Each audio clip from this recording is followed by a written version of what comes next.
Yes, first of all, pleasure to be here, John. And yes, we are heading into a world that the job market is going to be disrupted. It started before COVID. COVID have accelerated the trend, and I think now because of the acceleration of technology, that it's dominate every part of our life, things from here onward are just going to happen faster and faster. And we believe that automation, robotics, technology is going to be a big part of the new job market. We do not believe this is actually going to be a bad thing. We believe it's going to be a good thing. We believe, like we've seen with any other technological revolution, that this is going to be a creative to the job market, not disruptive. So we believe what we call Homo sapiens or Robo sapiens is that men and machines are going to work together in this new market.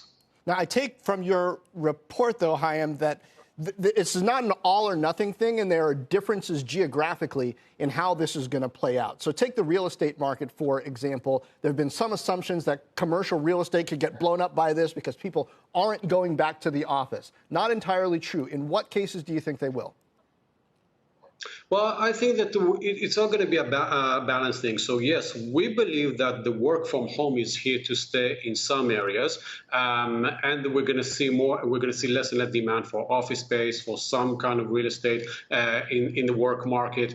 At the same time, and that's of course going to have a big impact on commercial real estate as well, especially in key cities when you don't need to pay those very expensive rates and so on. However, we need to remember that that has a positive effect on other sides of real estate. So residential at suburbs area, or industrial real estate, or data centers and commercial real estates around warehouses and so on. So there's always a balance that we need to see here, but we believe that working from home is here to stay. Automation is definitely here to stay.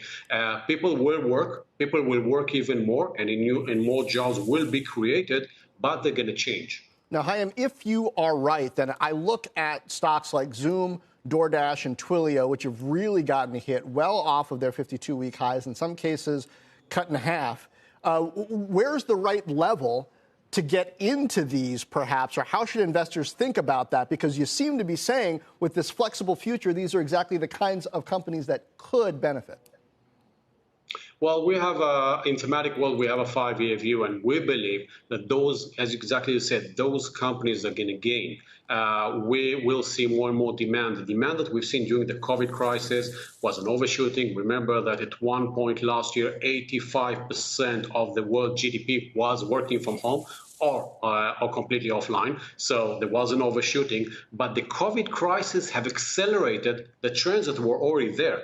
Zoom is not going to go away. All those remote accesses are not going to go away. There could be a balance. There was an overshooting, but when we look at the long term and we look at the job market in the future, and we believe that actually the combination between robots and humans will create more than 12 million new jobs. This is here to stay. So investors should make their adjustment where exactly is the right buying opportunities, but we are big believers in the long term.